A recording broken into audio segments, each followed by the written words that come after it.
Yeah, you know we love that old school music.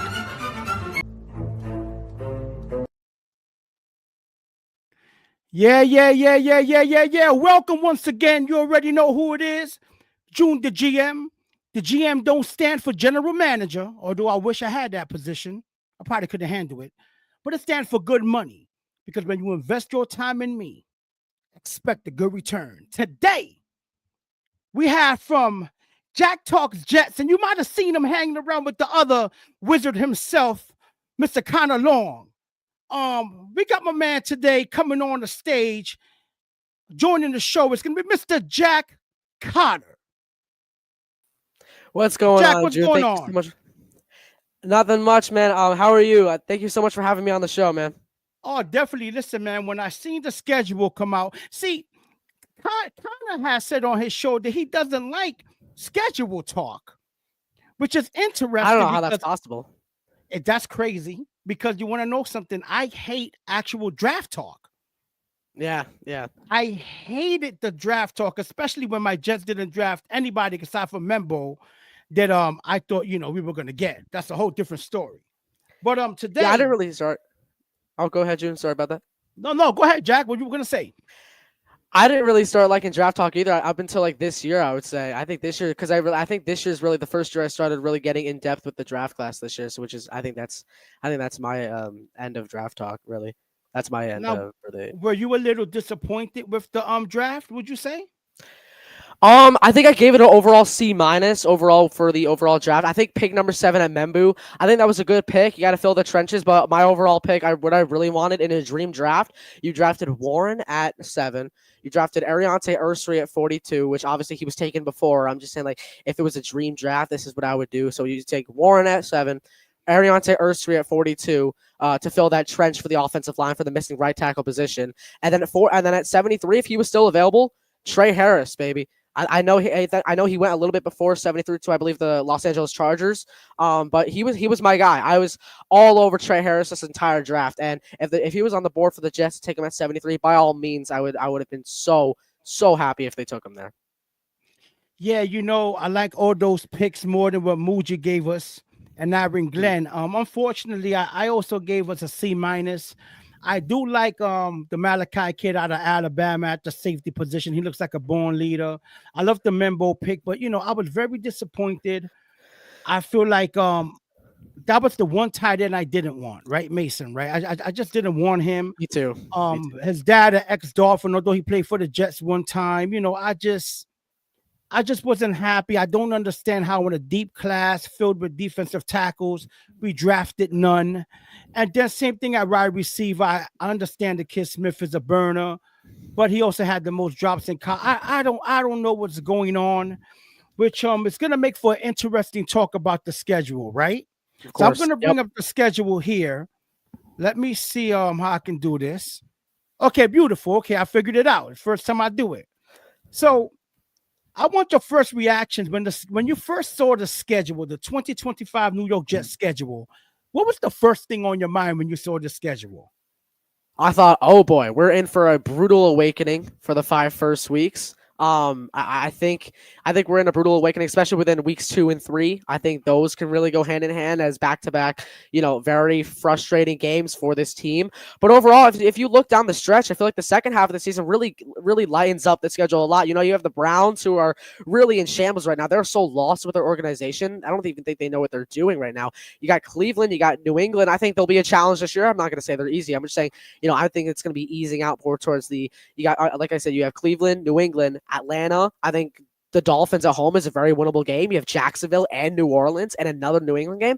I would say the second half of the season, at least in my opinion, is way lighter than the first half, because in the first half, you have teams like the Steelers, who are always competitive every year, Buffalo, Tampa Bay, and back-to-back. Then you have Dallas, who seems to be pretty competitive all the time, although they may not be the best team. They're always pretty competitive no matter what. Then you have Denver, who was a rising team, and Cincinnati.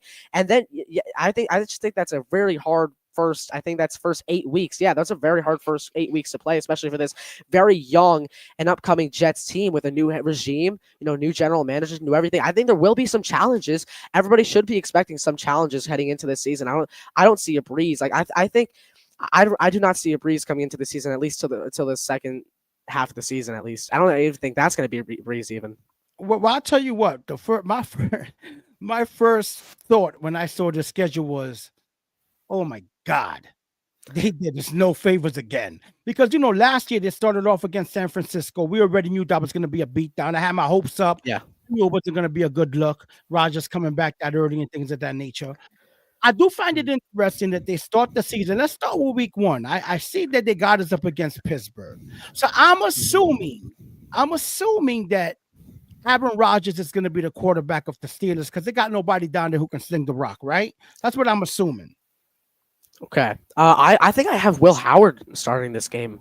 In my personal opinion about Rodgers, I don't think he's playing football again. Honestly, I think you don't think that Rodgers signs with Pittsburgh? You think it's going to be Will Howard?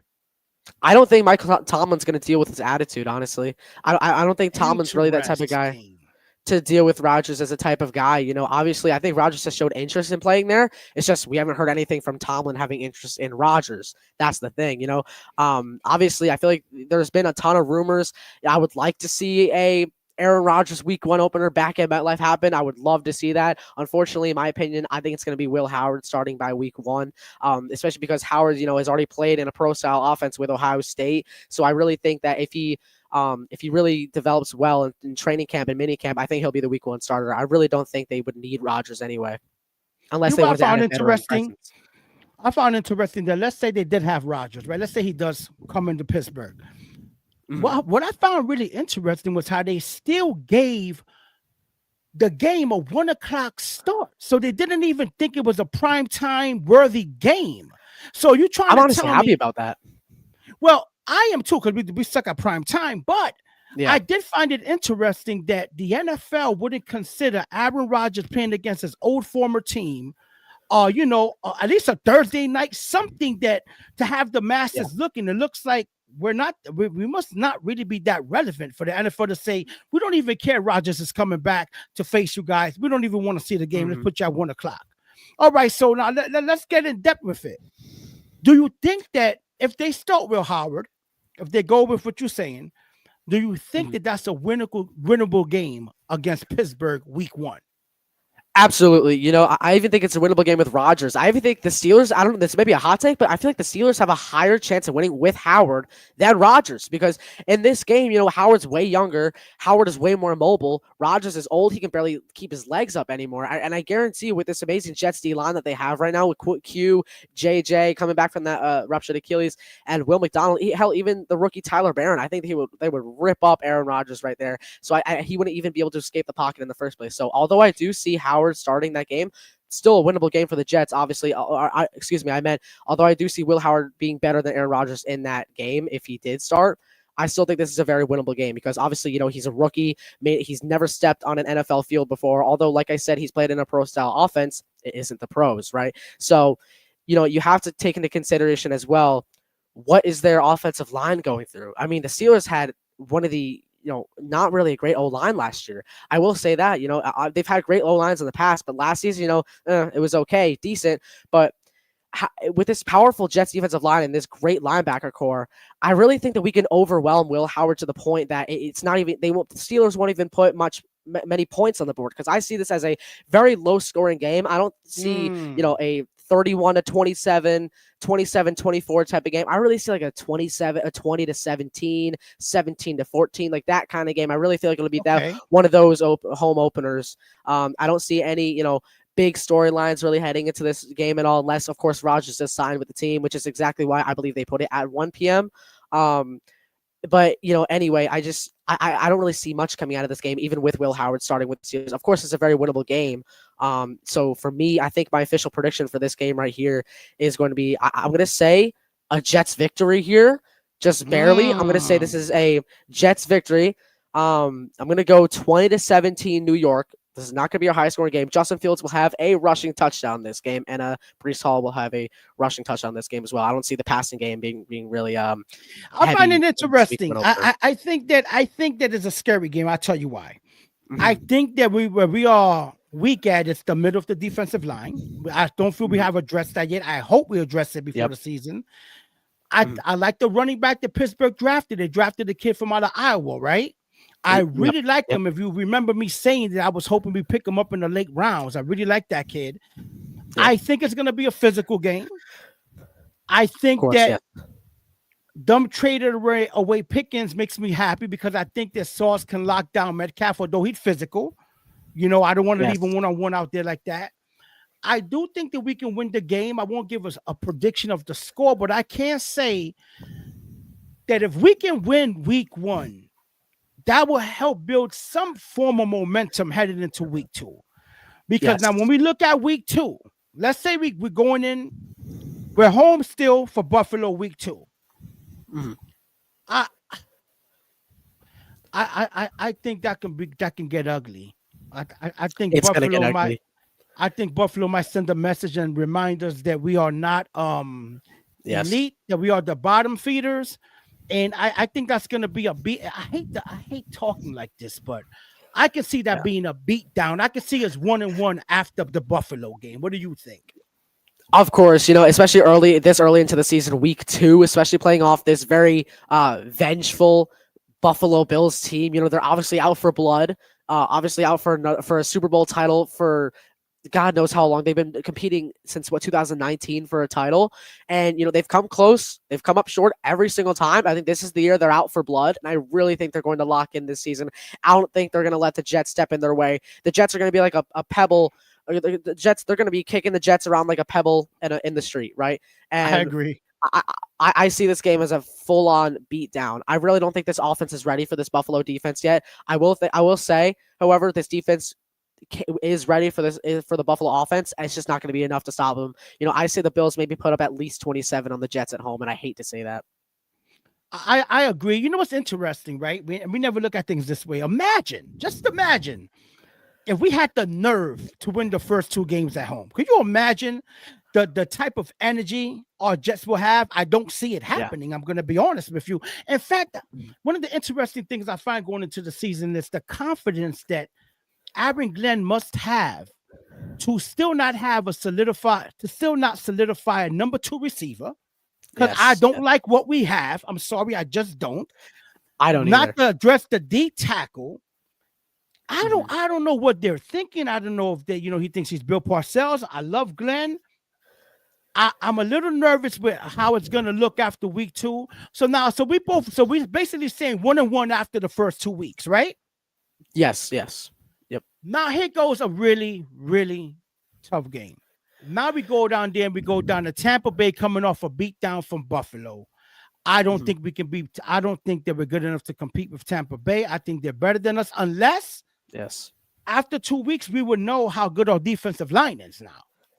Like if after 2 weeks we got several sacks in the game and we hit Josh a couple times, we beat up Will Howard. If that's going to be the case and we can get, to me, who's probably a top 10 quarterback right now, I think Mayfield's a top 10 quarterback right now out there with the Bucks. I think we can get him moving off his spot, we can have a shot, but I don't expect us to win this game. Me too. I think this is one of those games this season. You'll hear me say this a few times throughout the stream. This is a toss-up game, I think, in my eyes. Right? It's up for grabs for anybody. I really think that if the offense does do well against our defense, and it will be competitive, I don't see this game being a high-scoring game either. I think that's going to turn up a lot this season. I think this is going to be a very defensive game again, just because of the level of intensity both of these defensive teams have, right? But Tampa Bay arguably top 10 defense in the league. Jets arguably top 10 defense in the league. I think they're going to battle it out. You're right. And I feel like Fields isn't ready for this Bucks D line. I think this O line, obviously they're young. I think they're going to be overwhelmed. Although I do think they're going to have a good season. I think they're going to be overwhelmed this early into the season. And I'm going to take a Buccaneers win by. It's going to be a close game, but I'm going to take a Buccaneers win barely here over the Jets. I think it's way too early. I think maybe if they played them around the time they played Cleveland or New England, maybe I could see more of a Jets victory here. Obviously, because Fields will have more experience with this Tanner Engstrand offense, and this team will really hopefully be clicking by then. But as of right now, it's way too early into the season. We just got back from beat down from Buffalo. No momentum heading into this week whatsoever. We have to travel all the way down from Florham Park to Tampa Bay. Obviously it's going to be very hot down there, and history shows the Jets are terrible at playing in Florida. So I really don't see much going the Jets' way here, which is why I'm going to take a Jets loss here, unfortunately. So 1-2 so far. I agree, 1-2. Now, if we're saying 1-2, because I definitely agree. I don't think we're going to be Buffalo. I do not believe we're going to be Tampa Bay. 1-2. Now heading what seems to me as a pivotal divisional matchup against a team that we have to win to salvage the season early on already. Because if we're 1-2 heading to, we're on the road at Miami. Mm-hmm. Thank God we're already going to be in Florida, so that's not that bad. Tampa to Miami ain't a crazy trip. We're down there already. I think this is a must-have game, regardless of our record. We cannot lose to two divisional rivals in the first 4 weeks of the season. I'm going to call a Jets beatdown of Mr. I can't stay healthy Tua. I believe we beat them. I'm calling it like a 23-13 game. It's going to be physical because it's a divisional game. We play physical teams. That's the division. But I believe we can beat Miami. I think heading to Dallas, we're 2-2. What do you think? I think, as much as it pains me to say this, I'm going to say 1-3. I really don't think the Jets can keep the momentum going during this game. Obviously, I'm going to say that the Jets go 1-3 here. I really think, although this Dolphins offense is beat up, I think Tyreek Hill really wants out of Miami. Mike McDaniel is on the hot seat. But those Dolphins, especially against those Jets, they own us. They really do, especially in Miami. I really don't see us winning this game. I think it's going to be very competitive. It's going to be very physical, like you said. But overall, in the long run, after the fourth quarter, 0-0 is on the clock. It's going to be Miami, I think, with the victory. I hate to say it, but it's going to be that way. Oh, gosh, that's disgusting. So you're saying heading into week 4, 1-3. I'm saying 2-2. Okay? All right. So, yep. Oh gosh, if the Jets end up 1-3 after the first 4 weeks, I'm gonna tell you that the back pages of the New York Post and the Daily News is gonna be going in on Aaron Glenn. I'm gonna tell you now, it's gonna be ugly. You talk about hot seat right away. We're not talking firing him, but boy, it's not gonna be good for him. And he seems, correct me if I'm wrong, but I've noticed with Aaron Glenn, he seems like he gets agitated pretty quickly. I would love to see him handle the media after starting 1-3. I'll tell you that much. That's going to be exciting. Yeah, that's very interesting. You make a great point there, June. I'd really like to see how he handles the media as well. The only thing I disagree with you on, I don't think he'll be on the hot seat by week 5. I think you have to give this new Jets regime at least a year to make a full judgment on them. I'm gonna say this is always what I've done. This is always the way I've followed NFL coaching. You have to give them at least to the beginning of year 2 to really make a full judgment on them. Because year 1 could be a full rebuild. Could be I see this year as more of an experiment year. I really don't see us really making a deep playoff run. I don't think we will for a while. I agree. I don't think. When I say hot seat, I'm talking about with the fans. The ownership has to be intelligent enough to know that we're not to expect anything from the Jets this season. Yeah. There'll be some heat us fans who want the Vrabel, us fans like me who was at one time screaming John Gruden. A lot of fans are going to be upset if they see a 1-3 record. You're going to hear the things like, no experience. This is what happens. Yeah. We should have got a coach with experience. We don't like the draft. You already know it's going to be a downward spiral. Okay, so if you're saying 1-3 headed into week 5 against a very talented, dangerous Dallas Cowboys. Yes. Yep. I think week 5 here, it's upset week. It is upset week. I think the Jets handle this game. I really think Sauce will lock down CeeDee Lamb. Hopefully, either Brandon Stevens or Azaria Thomas, depends on who's starting by week 1, can handle George Pickens just enough where we can secure him so Dak will have a hard time throwing him the ball. Obviously, this defensive line will give this O-line some very rigorous workouts throughout this game. And, I'm excited to see this matchup, and it's at home. So hopefully home field advantage, MetLife can really get rising during this game.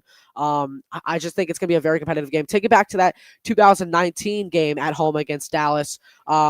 I believe the Jets were killing them in the first half. I don't see the Jets are not going to kill them at all. I think it's going to be a very close game through thick and thin throughout this entire game. I think by the end of the game, it'll obviously I'm going to go with the Jets victory here, like I said a couple minutes ago. But I think it's going to be very similar to that 2019 game, although the only difference is it's just going to be very close in the first half. Because I believe at the end of the first half, it was like 21-3 Jets against the Cowboys. But, and the Cowboys started coming back. I think the final score was like 24-22. It's going to be around that range as well. I'm going to say it's a very competitive game, very physical game. But overall, it's Jets upset week. Jets are now 2-3 in my eyes. Interesting. I got us losing that. And I also got us 2-3 after the Cowboys game. And I'll tell you why. I don't think we're going to have an answer for Michael Parsons coming off that edge. Did he get a new contract yet? He hasn't got his money yet, right? I don't believe so. No, I don't believe so. And that doesn't bode well for us. He's going to be hungry. He wants that check. And I just think that they have, who's running the rock out there in Dallas? Who did they pick up? I think it's, you're talking about the defensive line, right? No. The running back for Dallas. Who's running the rock? Sorry. Now? I think they picked up it may have been, I forget who, but I know who you're talking about, but I forget who they picked up. I know it's because we're not good against the run. Yeah, we're good at stopping. We're good putting pressure, but when teams decide to run the rock on us, they run the rock on us. It's some stud running back. I do know that actually. I forget who, but it's some stud. I believe watching him a few times. Okay, so they picked up Javonte Williams, who's been a disappointment so far out of North Carolina. He's been kind of disappointing so far. I don't know if he has anything left, although he's young. I think he had some knee issues. We can win that game ugly. We're gonna have to win a lot of ugly games. I'm gonna be honest with you. I don't think that we're gonna see any 350-yard passing games by Justin Fields. I don't think it's gonna look pretty. But if we win the game, we win ugly. So we both see them 2-3 going into Europe, right? Yep. Supposedly a Jets home game against a team we should have beat last year in Denver with Bo Nix. How do you see that game going? I was at the game actually last year where they lost, and I could seeing Bo Nix in person. His dynamics just looked it was just week 4 as well, and I was very surprised. Actually, I was thinking about this almost the entire time the Broncos were on offense. He was so patient and looked like he's been in the NFL for years, and just in week 4 of his rookie season. So I'm very concerned on how he's going to become week 6 in his second season, especially the Jets traveling to London. Of course, again, we don't have a good history of playing in London, and traveling overseas, those are long travel hours. Obviously, it's longer for Denver because that's all the way in Colorado, but I really think this Denver team overall is just a lot. I think they're more talented than this Jets team. I think it's going to be a similar. I don't think it's going to be a similar game at all. Excuse me, from last year. I think it's going to be way more action packed. I see this one as one of the very few action packed games of the season. I think the offense will put up a bunch of points. I think the Broncos offense will put up a bunch of points. It's going to be a very high scoring game in my eyes. But I'm going to give the edge to Denver here. I really am. I think they're way too. I think it's going to be. I think they're a lot more talented than this Jets team right now, especially if we're going to play in London. I just don't see any universe really where the Jets win this game. So you got us 2-4 after the Denver game. 2-4, yes. All right, so now this might surprise you. I got us 4-3. I got us beating Denver, and I'm going to tell you why. I think the star pupil, Aaron Glenn, who was also underneath the coaching tree of Sean Payton, who was a disciple, correct me if I'm wrong, of Bill Parcells. I think they come from the same tree and family. I think that Aaron Glenn shows up well, and I think that, believe it or not, this is a game Woody wants the Jets to have, right? Yes. I feel that Woody, for some odd reason, wants the New York Jets to be the Europe Jets. I don't know what he's trying to do. What's up his sleeve? It seems suspect, but you've seen how pissed off he was when we lost last year. down there. I Yes. think that Yep. this year we get it done in another ugly game, 17-15. I got the Jets winning. I got it 4-3. Head into that. I sound a little bit too optimistic. Oh my God, I might be Do you mean catching the 3-3, jet June? again. What Do you happened? mean 3-3? Do you mean 3-3? Because I think we're week 6, right? Is this week 6 or week 7? Yeah. 3-3. I got us 3-3. Correct. Actually, Yep. I just gonna keep on going. I got us 4-3. We're gonna beat Carolina.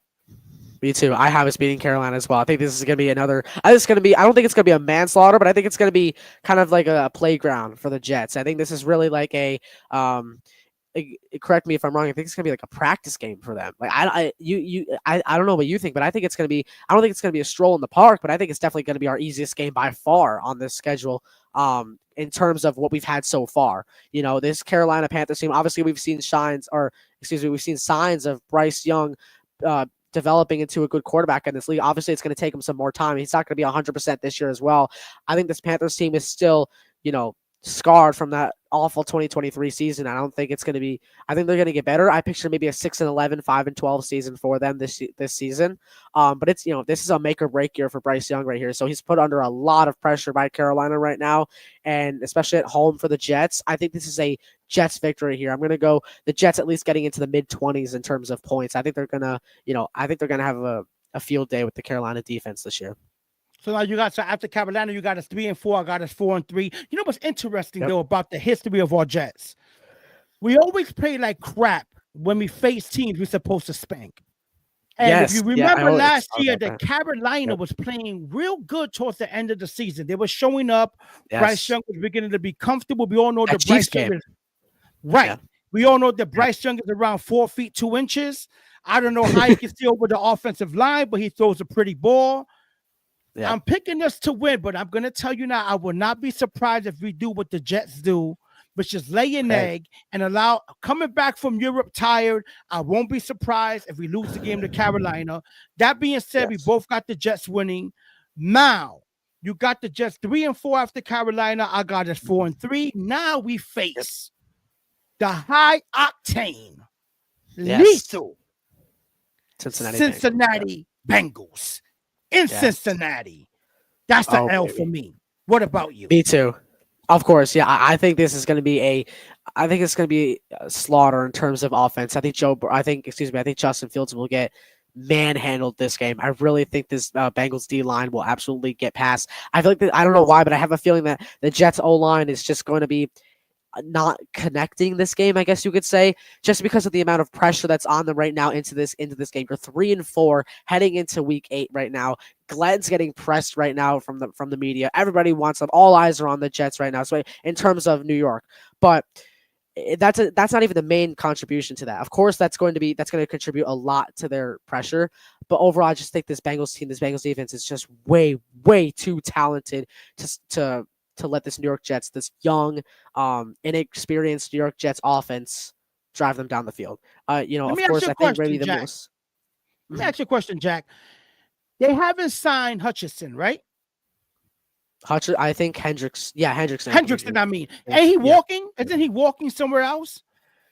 Right? He might, but I think they're going to put the franchise tag on him if they haven't put anybody on him already.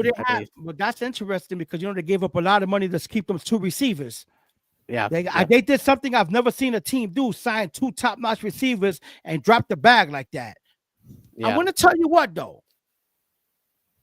If we can run the rock on Cincinnati, because the only way to beat a high-octane offense is to keep that offense on the sidelines, and you keep that offense on the sidelines by running the rock.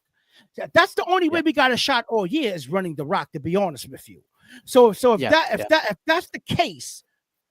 I think we're going to be more competitive than what a lot of people believe. But I got us losing that game. I don't think we're going to be Cincinnati either. So you got us 3-5 after the Cincinnati game, and I got us 4-4 after the Cincinnati game. God, think about the schedule so far. So we're 8 games in. You talk about Pittsburgh, Buffalo, Tampa Bay, the Dolphins, the Cowboys, Denver, Carolina, then the Bengals. My God, we ain't catch a break this schedule. No breaks. Very brutal schedule. Man. Now, almost basically halfway through the season, right? Bye week. We get the bye week to recover from the spanking of Cincinnati. Now we Yes. play a team that, believe it or not, I know they don't have the quarterback situation figured out. But man, that Cleveland defense is the truth. Oh, They absolutely. got some Absolutely. dogs on that defense in Cleveland. I Yes. think that's That's a what saved them from physical going like 2 and game. 15 last year. Yeah. Right. I think that's a physical game. I don't like the way we match up against them. Mhm.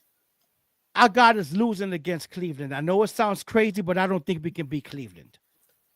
I'm gonna take a Jets victory here. I know this defense is very good, but you got Myles Garrett. Really, that's gonna be the main focus on this Browns defensive line. Obviously, you're gonna have Olu, covering Olu or Armon getting this Myles Garrett guy. And if Armon Membu, especially because the only really concern I have this with him, is Armon Membu's again never stepped foot on an NFL field. Hopefully, by the time he's been with Micah Parsons or some of the Bills defensive line, some of the Steelers defensive line, even some of the Bucks defensive line. Hopefully he'll have enough experience by then to maybe learn his ropes, maybe to work around Garrett. Maybe not even, and I'm not even talking about bulldoze his ass and send him to the sideline. I'm talking about just contain him enough where Justin Fields can have enough time to A, escape the pocket, or B, complete a pass, or maybe even C, take off on a run, right? You just need to hold him just enough so that he just can't get to the quarterback. I think Olufashinu will definitely be better with him just because he's had a lot more experience. Not a lot of experience, just a year, but that's still a lot of experience in terms of the NFL. At this, I think I would trust Olu a little bit more with Myles Garrett, but it's still very concerning with this Browns defensive line. And not even just that, their secondary is absolutely incredible. You have Denzel Ward, who is arguably a top He's 5 one of my corner. favorite corners. I think he's a top 3 corner, 2 or 3 corner. I think he doesn't get the love he deserves because Cleveland stinks. Absolutely. But I think you take Ward and you put Ward in San Francisco, he's a first team All Pro. That's what I think. Absolutely. But being in Absolutely. Cleveland, you don't get the television time. You don't get the eyes on you. Bad team, constantly losing. So you got us beating Cleveland then. Yeah, I think by this time, I think this is how it's going to go. I think they're going to roll with the dice with Flacco as the week 1 starter. I think they're going to give it to the veteran. I think they're going to go week 1 here with Flacco. I think Shador will be the QB2. But by this time, I believe Cleveland's going to struggle offensively. Obviously they have a stud in Quinshon Judkins in the backfield, but he's a rookie. And, a lot of people, even myself, compared him to Joe Mixon. So if he doesn't fit right with this Browns offense, they're going to be in shambles right now. And their receiver core, I can't even name their wide receiver 1 right now. I can't really have a clear picture on who it is, right? And so if Joe Flacco, who is old, he's not mobile at all. In today's NFL, you really need a mobile quarterback, or else you will not survive at all in this backfield. You're going to get killed. Watch Aaron Rodgers. Look at Aaron Rodgers, what he did. He's old. I get it. He just came back from an Achilles rupture. He got manhandled left and right last season in the pocket. And I just think that's going to be the same situation for Flacco. I think they're going to eventually, maybe is the Jets game the first time he's playing. You got to hope.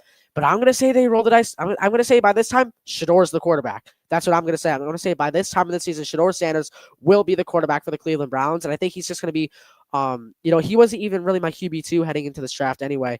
I think over time, after talking, with Connor and Chris, I think before that I had Shador as my QB2. But really, as I started watching film with them sometimes, I really realized that he's had a lot of problems. He's not really calm in the pocket a lot of times, especially when he's under pressure on, let's say, 3rd down, right? He's not really calm. He tends to get very jittery in the pocket and really tends to run backwards and do all this snake slithering stuff and decides to just throw it away or to just throw an interception, right? I don't like that. I saw that a lot on film with Shador Sanders, but I think that's why I degraded him, down to QB3 in this draft class. I had you got to be careful, Jack. You got to be careful because Connor is very persuasive and sneaky, and he knows it. And he been hating on my boy Shador. I had Shador as my QB2, very close to Ward. And I'm going to tell you this. I'm going to tell you this now. He's going to surprise people. I got Shador Sanders being the best rookie quarterback this year if he gets playing time. Okay. And if they could get him a weapon, because right now I could probably play wide receiver 2 at least for Cleveland. Yeah. But this leads me to this. We both got them at 4 and 5 right now. It's around that time for GOAT Talk. I think Jimmy Jets mentioned GOAT Talk. I'm going to put up the GOAT Talk situation for everybody. And then we'll be back right after GOAT Talk. Okay, Jack? Yep. Okay, guys. So I know what you're asking for. I know what you want. I know you want the GOAT talk, right? Anyway, with no further ado, everybody's favorite time. Let me get it up. You know, it's not simplistic. Okay, here we go. Let's go to GOAT talk.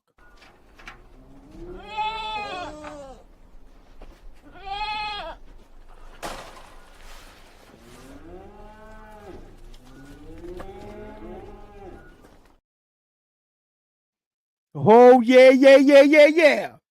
Today's interesting, right? Because today's the first time that I have a guest on the show. And it's also going to be the first time that I have a New York Jet as my GOAT talk. This New York Jet is an interesting New York Jet. Played for the University of Pittsburgh. Born and raised in Pennsylvania himself. Interestingly enough, got drafted in the 3rd round because after the first game of his last season in college, I believe it was 1994, he ran in his first game for 251 yards against those stinky Longhorns. But the following game, he hurt himself, hurt his leg against the Ohio State, the defending champs this year, and sat out the rest of the year. So I guess that dropped him to the 3rd round. The previous year, he ran for over 1,000 yards in college. So if he started off the season against the Longhorns with 250, you know he was going to have a big year. That being said, he sat out after the injury, got drafted in the 3rd round. I believe it was number 70. Where I got it written at.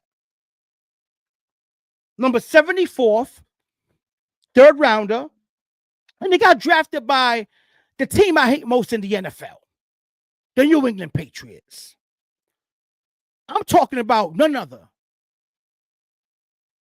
In the words of Chris Berman, my favorite Martin, Curtis, the man, Martin. Curtis Martin is my GOAT for today. Now, when I was looking at Curtis Martin's stats, my gosh, let me pull these up because I was a little surprised. I knew he was a good running back. I didn't know he was 6 overall in the history of the NFL. That's kind of crazy. But listen to this. This is some crazy stuff. Curtis Martin ran for 1,000 yards the first 10 seasons of his career. In fact, only 1 year he didn't run for 1,000 yards, and he had almost 800. And I don't believe that he played every game when he did in that last year. So that's a crazy career. Look how he started off his career. Mind you, 1995, he was drafted by the Pats. 1,487 yards. That's basically 1,500. 1,152. 1,160. 1,287. That's basically 1,300. 1,464, basically 1,500, 1,200, 1,513, 1,100, 1,300. Then his last full healthy year with the Jets, 1,697 yards. The man has 14,101 career rushing yards. Let me repeat that. Let me say it slow. This man's kneecaps must hurt so much in the morning because the man ran for 14,000 yards in the league with 90 touchdowns with a career average of 4 yards per carry. My people, understand this. It's very hard to average 4 yards per carry in the NFL. My fondest memory of Curtis Martin was on that team in 98 when we lost in the AFC Championship to Denver. Ironically, our head coach, Aaron Glenn, was also on that team. And if you know anything about Aaron Glenn, you've seen in the press conference, he mentioned the bad taste in his mouth when Denver came back and beat us in that AFC Championship game. I thought we had the team to win it all that year. I thought that was one of our best shots, man. I know the teams with Rex Ryan were great. I believe we were overachieving with Rex Ryan. He did a great job, Rexy. I know we had good teams, but I mean, that team in '98, man, I really thought that we could win the Super Bowl. Obviously, we lost in the AFC Championship game again. But Curtis Martin will always be, to me, a class act, a man who led by his play on the field. He didn't seem like the most vocal player, but my God, think about this. The first 10 years in the league running well over 1,000 yards. And to think that he came from the stinky Patriots. Do you want to know why New England let him walk? Listen to this.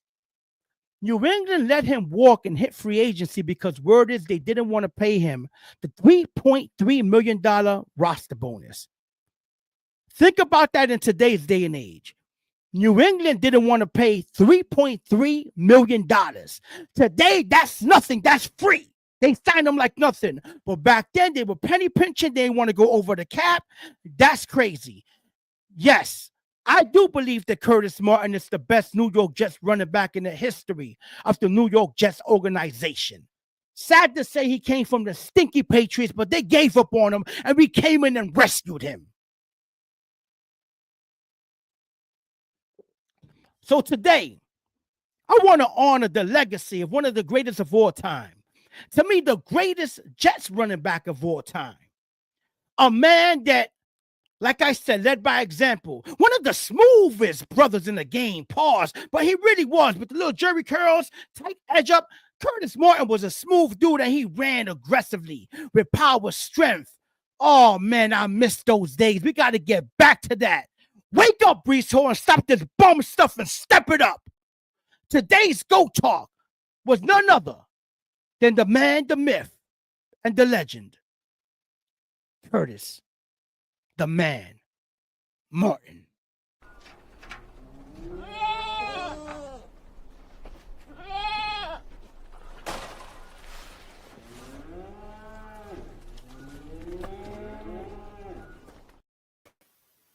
What a segment, June.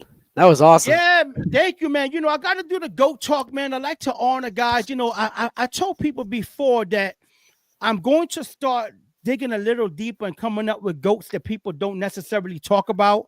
I've been taking it light on everybody, coming out with the Lawrence Taylors and the Chris Carters and the people like that people kind of familiar with. Although I did do Randall Cunningham that I don't think it gets enough credit.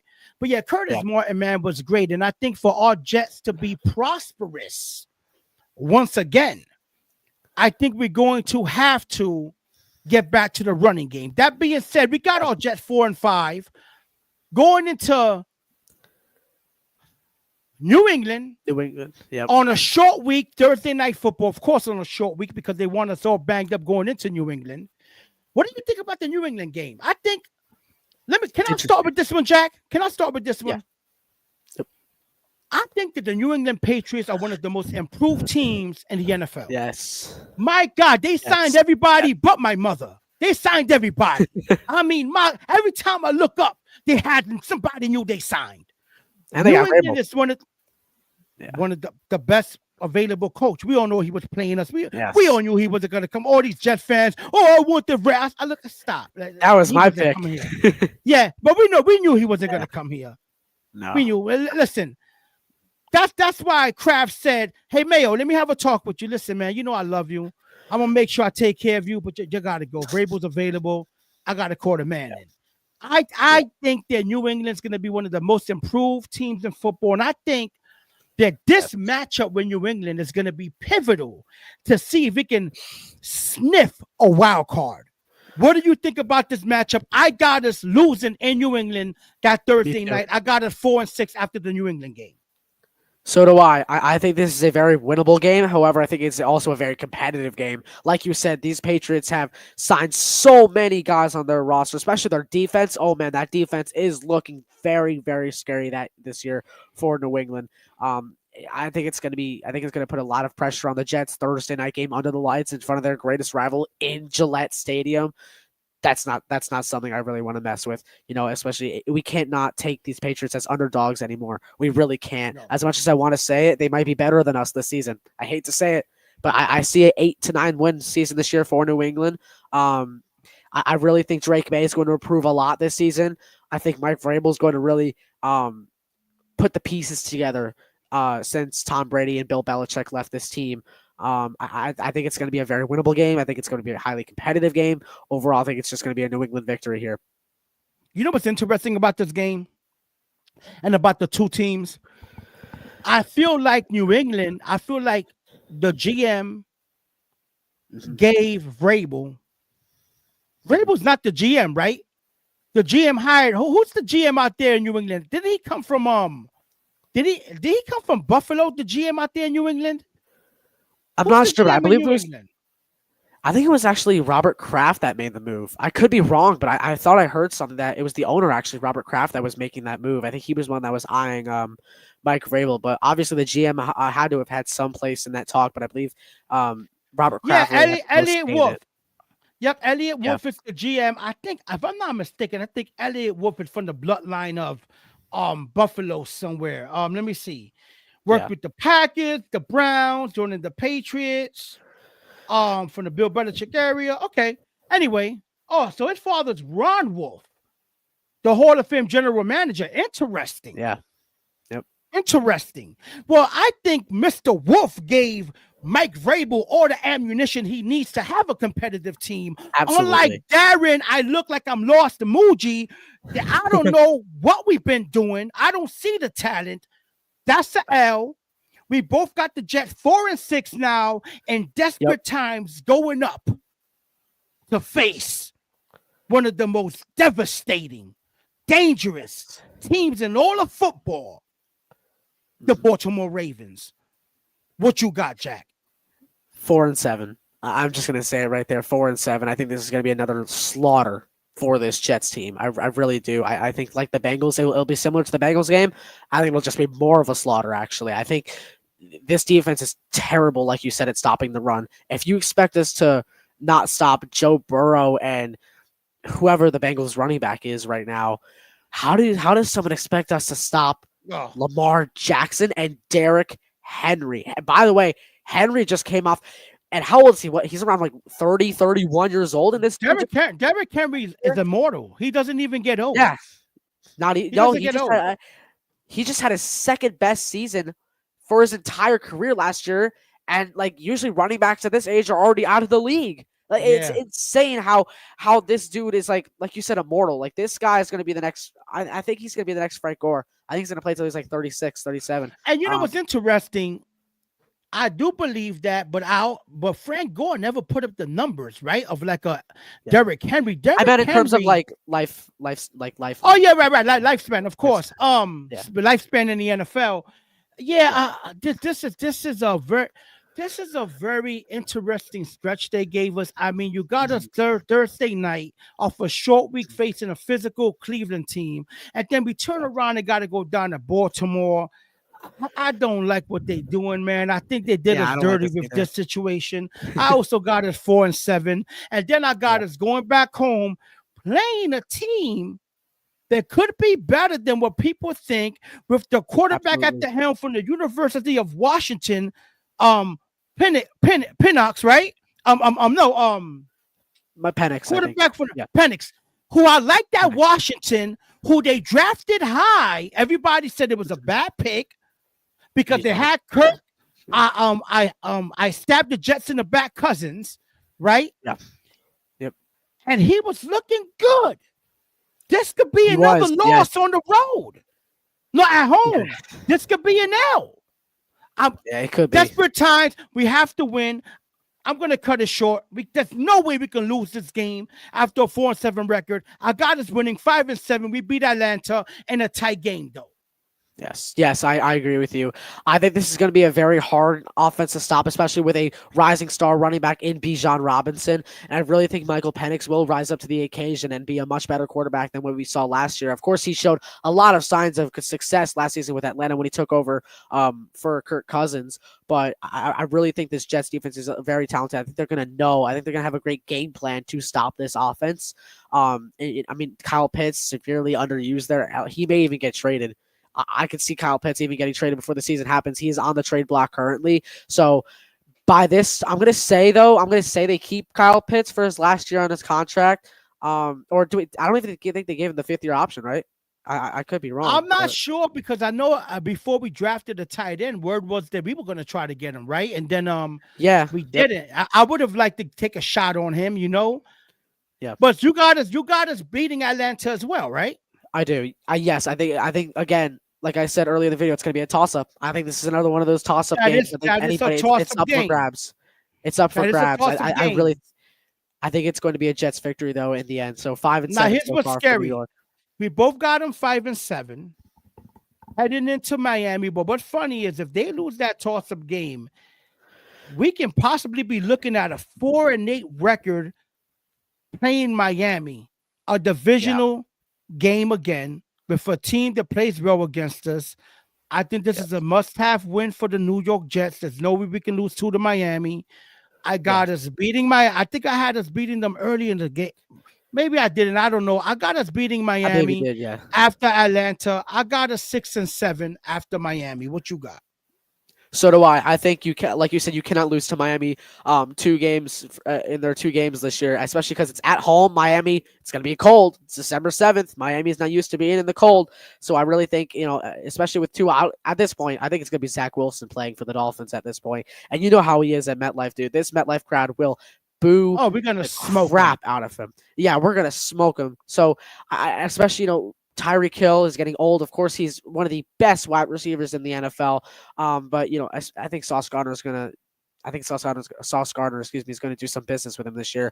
I really think it's going to be a revenge game for the Jets. I think they're going to be out for blood for Miami, especially because we've only won 1 game within the past 4 years with this against the Dolphins, or excuse me, 2 games in the past 4 years with this against the Dolphins. And 4 years, that's 2 that's what, like 16 games. We've only won 2 of them. It's absolutely insane, That's So crazy. I yeah, didn't know we were it's that insane. bad against Miami until recently, and I was like, "My Yeah. God, that's Yeah. ridiculous." You know what's It's bad. interesting, and we didn't discuss this. I think that the New York Jets might have one of the most underrated, sneakily dangerous secondaries in football. I think if I Aaron agree. Glenn can put his imprint on this defense, I Mhm. think the steal of the draft could be the corner we got from Florida State, man. Okay. I All mean, right. he's I would. tall, he's Yeah. lanky, he's physical, he's intelligent. He's been through a lot at Florida State, the ups and downs. If he can develop into a top-notch corner opposite Gardner, we put the kid Stevens at safety with the young guy Malachi, and we still got Carter in the slot. Yeah. Yes. The Jets can have one of the best young secondaries in football. Yeah. I got us beating Miami. We 6-7 so far. That's almost wild card territory now. Heading Almost. into Yep. Jacksonville. What do you got us doing against the Jaguars?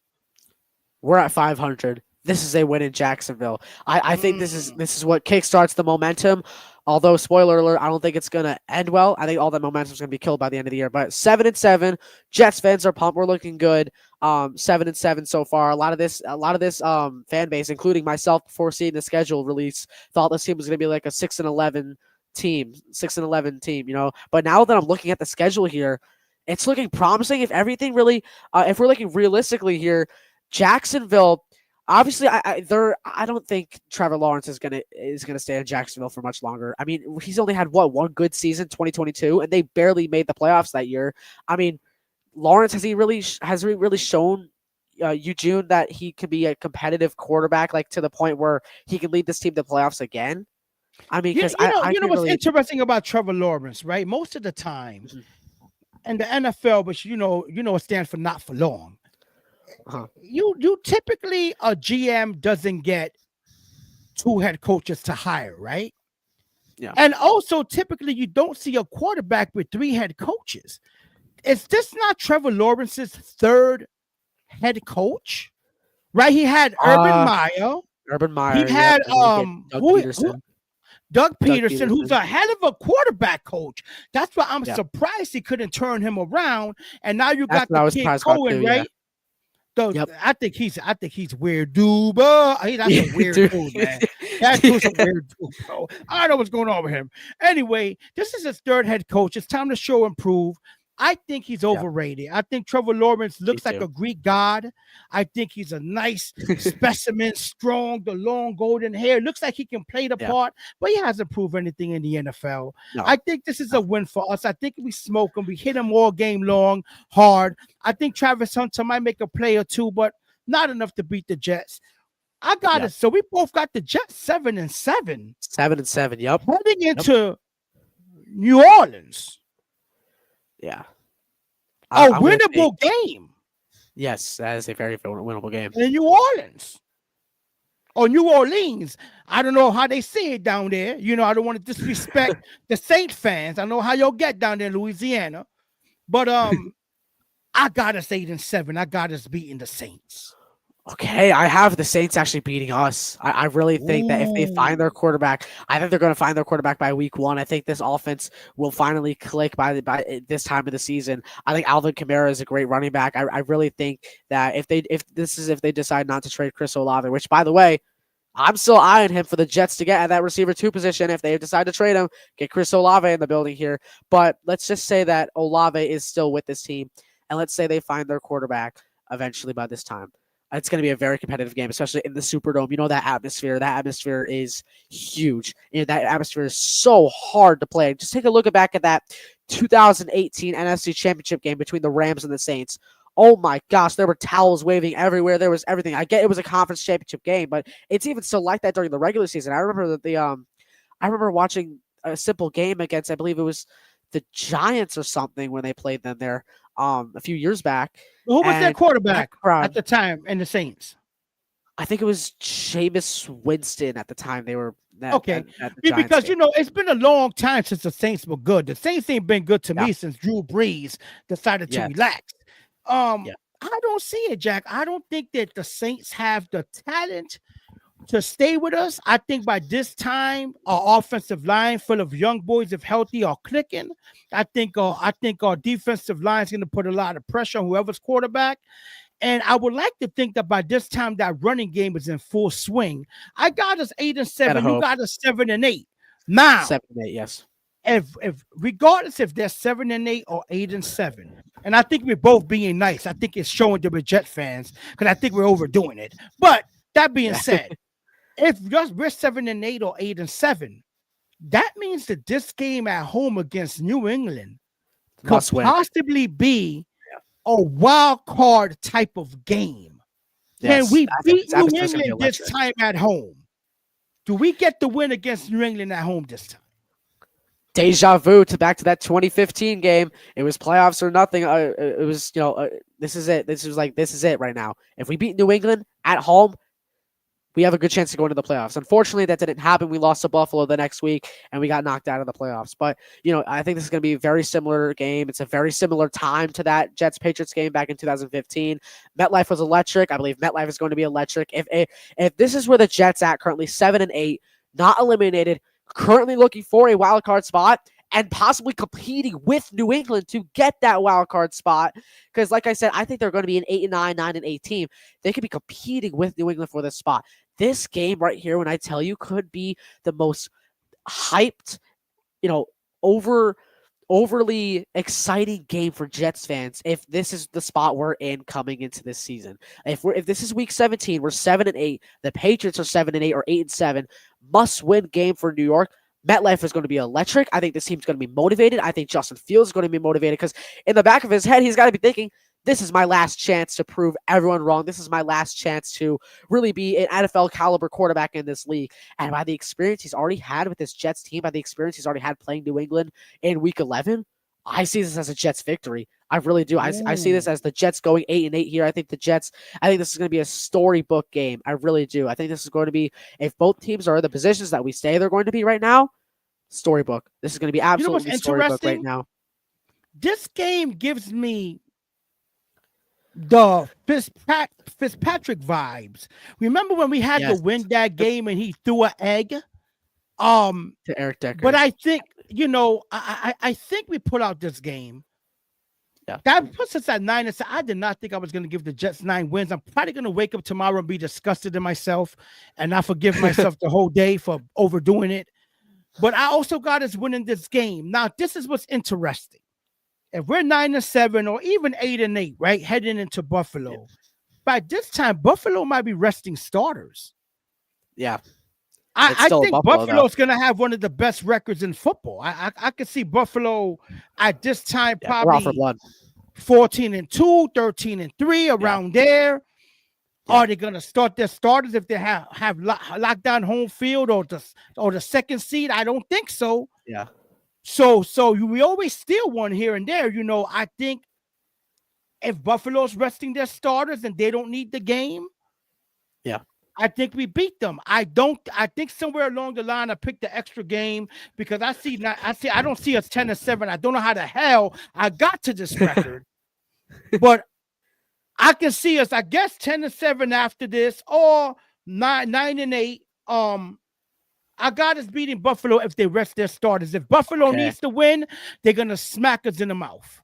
Yes, that's exactly what I was going to get to, and I was going to take my take here. I think this is going to be the year that, like I said, Buffalo's out for blood, and I think they will be competing with Kansas City or Baltimore for that number 1 seed. And I really think, my opinion, if I'm looking at this right now, judging by the way these teams are going, Kansas City's out for blood again, especially losing, getting absolutely embarrassed in Super Bowl 59 against the Philadelphia Eagles. They're out for blood again. They're out for that 1 seed. And a lot of people are saying Chiefs are going to be bad now.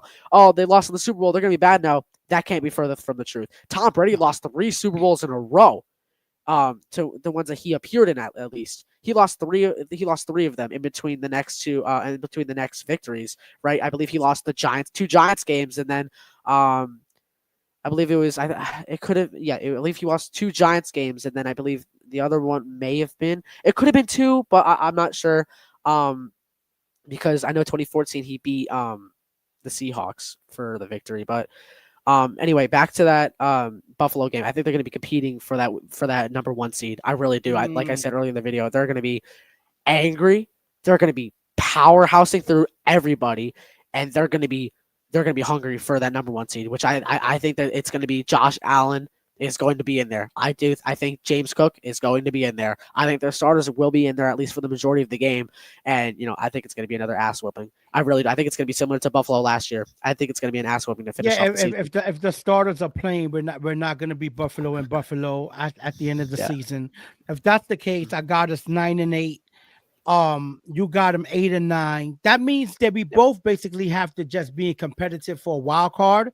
We don't know how many other teams are going to have L's. Let me ask you this question, right? So obviously by records, like I said, we both have them competitively fighting for a wild card. What are some of the things that you think the Jets have to have in terms of the team to be competitive, like the way we got them here on paper, fighting for a wild card berth? What are some of the things that must happen for us to field a competitive team this year?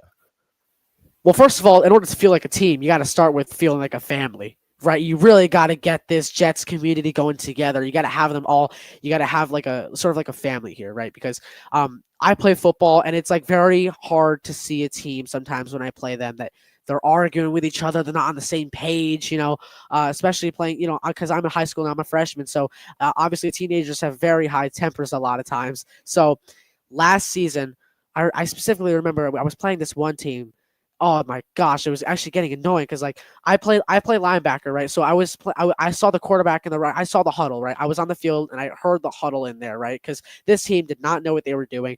I think we smoked them just because they couldn't get on the same page at all. Like they were yelling at each other left and right, and it wasn't even constructive criticism. It was just awfully they just couldn't get on the same page, right? So that's why I really think you have to get on the same page in order to win games. I think that's the very first step you need. If you can't be a team, you can't win NFL games. Simple as that, right? So they got to get their stuff together. They've really got to start really getting tight and close with Aaron Glenn. Aaron Glenn has to. So the culture has to change. The culture has to change. Exactly. And so far from you hearing the rookies talking, it looks like that's happening because a lot of the rookies are saying they really respect them and like Aaron Glenn. Okay, so that's the first thing. Culture, I'm totally with you there. No culture change, same old Jets. It has to change. And I feel that Aaron Glenn is the man for that job. What's the next thing you think that has to happen for us to field a competitive team? You have to build this offense not necessarily around Justin Fields, but you have to build it to where he plays the best, right? Obviously, we've seen in Pittsburgh, they tried to play him like very check it down to the running back, 75% of his passes, maybe give him a quick slant pass. He struggles a lot on the deep ball, which I feel like, of course, I'm not saying, oh, we just have to ignore all of those problems and switch mainly to a run first offense. No, I'm saying, obviously, I still want a run first offense, but you have to also take on these challenges head to head. Or you really got to knock it like this. You got to get him better at those deep balls. You have to get him better at throwing. I think if he eventually, gets better at throwing, maybe you transition more into a pass first offense, but you got to build the offense around Justin Fields' best play style, right? I think it's gonna be a run style offense, which is great. And I think that's absolutely what you need to do. You have 3 stud running backs in the backfield and Breece Hall, Braylon Allen, and Isaiah Davis, who, by the way, based off of watching some film with my boys Connor and Chris, Isaiah Davis may be the dark horse of this team this year. I think Isaiah Davis will be. I think Isaiah Davis, by the end of the season, will be the best running back on this team. I think he will. Based off his vision is awesome. His vision's great. His, acceleration, love his acceleration, love his physicalness. I don't even know if that's a word, but I love the way he's very physical on the field. Go look back at the Dolphins game or the Seahawks game. He was electric. Every chance he got to touch the ball, he was always somewhere in any direction he was, but he was always there and made a play. That's what I love about Isaiah Davis, and you have to use that, right? Obviously, we've heard Aaron Glenn say that he has a vision for all 3 of these guys this year, and Breece, Braylon, and Isaiah. But if you get them all on the same page, like I said in the first step, then you use them to their advantage and use them for what they're supposed to be used for, like read options and like a run first offense. The offense better be clicking. And I always say this. 3 yards a play, 3 or 4 yards a play, that is way better than what a lot of people think, right? A lot of people are saying, oh, we got to get a first down right away. If you think about it, there's 100 yards in a football field. If you keep driving 3 or 4 yards every play, that's a first down. You can take your sweet time. It's not like you have to rush to the end zone. Take your sweet time with the offense and just get to that end zone, right? 4 yards play. Okay. 2nd and 6. All right. We got 4 yards. 3rd and 2. All right. We got 3 yards. 1st and 10. Boom. So you think that the Jets have to be a team that solidifies the run game every game for us to be competitive? Yes. Here's the thing. I agree with that, but I also think that Justin Fields is gonna have to make 3 to 5 big time throws per game, because I think the teams are gonna stack the box against us. I also think that Justin Fields has to definitely run for at least 1,000 yards this year. Yes. Yeah, absolutely. I know that sounds crazy, but we don't. He's not a pocket quarterback, and I don't think that suddenly he's going to be back there looking like Warren Moon. I just don't see that happening. No. I think we're going to run some type of a lot of play action, a lot of RPOs. I think I pray that the offense doesn't stall, because teams start getting used to that situation, stacking the box and say, hey, Fields, throw the rock to beat us. I hope he's prepared for that, because it's going to happen. Teams are going to, they're going to dare him. They're going to say, that's why they have a strong game plan as well, right. So, depending on their opponent. And what would be the third thing that you think that the Jets have to do to field a competitive team? Just overall look at your atmosphere, or look at your environment. Don't be oblivious to your surroundings. Look at your upcoming opponents. Don't do the same things every week. I think we were getting onto that track there. Like you said, like teams are going to start catching on. You got to notice this early, catch it, reel it in early. Make sure Aaron Glenn is smart with this team enough to realize it early that teams will start catching on, and create a game plan where you can A, still do your thing, ground and pound, still do your thing, but B, catch the defense off guard. You can't do the same things every single weekend like what the Jets did last year. I think this is one of the main reasons why this offense was so bad last year. The teams knew what we were going to do. I even knew what we were going to do. Literally every first drive, I remember, I think I did this for the majority of the games last year. Every first drive, I predicted the play, not the specific play between run or pass. I got it almost right 100% of the time. Last year was first down, run with Breece Hall. 2nd down, maybe a quick throw to Garrett. 3rd down, you run it with an HB dive up the middle. I remember they did that so many times last year. Yeah. It really frustrated me a lot. Like 3rd and 7, they would just give it to Hall or Davis just up the middle. Then they would only get like 1 or 2 yards, and we'd punt already. It was so obvious last year. Saleh, or the time Saleh was there, Ulbrich, Todd Downing, Nathaniel Hackett, they didn't have a Oh, clue. They didn't have a oh, clue. So you have to know what you're doing, and you have to know your environment around you in order to be successful, right? And I'm not even talking just offensively, overall, right? If your defense oh. is here, like, perfect example, let's say who's a pass first, Tampa Bay, perfect.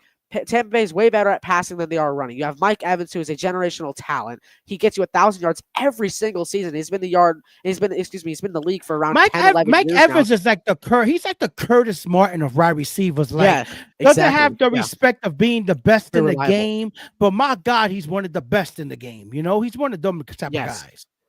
Absolutely. If we're talking, like, he's one of the best wide receivers in the NFL still, and he's approaching an old age for a receiver. But Yeah, if definitely. the Bucks are a pass first offense this year, and they're way better at passing than running with Bucky Irving, the Jets will have to mold their defense to, one, contain Baker Mayfield, two, lock down Mike Evans and Chris Godwin so these guys can't get dangerous in the deep ball, because you know how Mike Evans can get in that deep ball position. Like, huck it up to him, he's almost coming it down almost 100% of the time, unless he's playing against the Carolina Panthers. But if you have to, and then let's take a look at the Baltimore Ravens. Like we said, very deadly run first offense. You can't still be that, okay, let's just run the same game plan, or let's run a similar game plan. We'll lock down Zay Flowers here and then contain the quarterback. That's it. No, you cannot do that. Obviously, so basically, you think we're gonna have to make adjustments week in and week out, something that yes, Salah yeah, that was not good at, which I agree. no, You know what's yeah. an overlooked thing? I think that we're gonna have to be competitive. I think that we're gonna have to win those close, ugly games. You have to. Because we're so used to losing them, right? Like last year in Europe when we played the Vikings, we could have had that game. Yeah, He there's threw a so many plays that stupid can be count. pass. Yeah, There was a lot of games that Aaron Rodgers, sad to say, just threw away the game on a dumb pass, or just and then blame the receiver. I think for us to even sniff a wild card, to sniff a wild card, for things to break the way we called it tonight. Yeah, we're gonna have to win close, ugly games, and those fumbles, those interceptions, those mistakes. They're gonna have to go all penalties way. even. They're gonna have to go our way. One thing that is alarming. Correct me if I'm wrong. Wasn't like Detroit, the defense, like probably the worst against? Didn't they get called for more penalties than anybody? The Detroit Lions defense, Detroit. Yeah, I believe you. I think you're right. Yeah, I think it was Detroit back in like 2021 or 2022 that just called flag after flag after flag. So I don't like that. And that was under Glenn, by the way. That was under Glenn, which gets me a little concerned. That's what I'm saying. So I think, in a nutshell, we both feel that the Jets should be competitive this year. Yes. Yep. We do. We are. I think we are being homers. I think we're expecting a lot from our Jets. Yeah. Yeah. But we do feel that towards the end of the season, we should be fighting for a wild card. I think we have the talent to fight for a wild card. Once again, I don't know what we're doing for wide receiver 2. It's very awkward that we're going this deep, not knowing. I don't know what we're doing for the defensive tackle. I think we're weak up the middle. Glenn must know something that we don't know.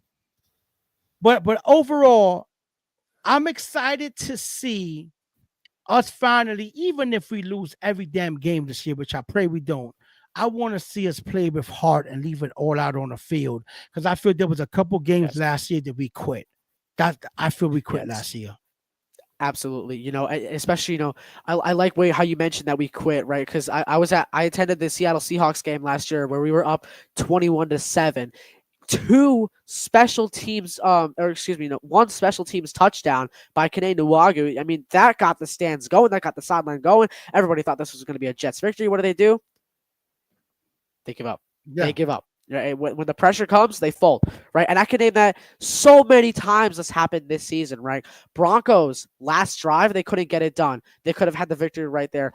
Again, Vikings, like you said, couldn't get it done. Colts couldn't get it done. Patriots, even in that game, couldn't get it done, right? Yeah, that was so crazy, and that was why we brought Rodgers in to win those games, and that's what kind of got under my skin, because it's like, Rodgers was always my favorite quarterback, believe it or not, for years.